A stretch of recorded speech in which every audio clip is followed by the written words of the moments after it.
Magandang araw! Ang ating tatalakayin sa asignaturang Pilipino ay tungkol sa sanaysay. Ano nga ba ang sanaysay? Ang sanaysay o sa wikang Ingles ay essay.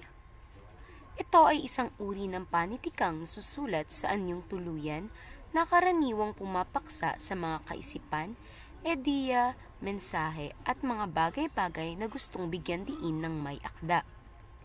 Halimbawa nito ay ang mga artikulo, lathalain at maging ang mga vlog sa kasalukuyang panahon.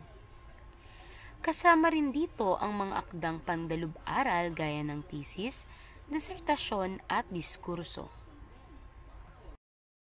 May dalawang uri ng sanaysay.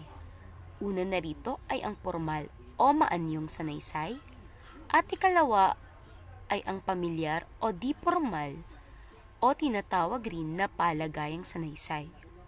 Ano nga ba ang formal o maanyong sanaysay? Ang formal o maanyong sanaysay ay tumatalakay sa mga makatotohanang paksa, gumagamit ng mga formal at piling salita sa pagpapahayag.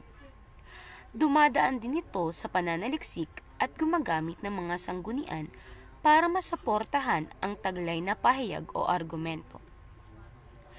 Karaniwan din itong ginagamit sa mga akademikong pagtatalakay. Ano naman ang pamilyar o di formal o tinatawag ding palagayang sanaysay?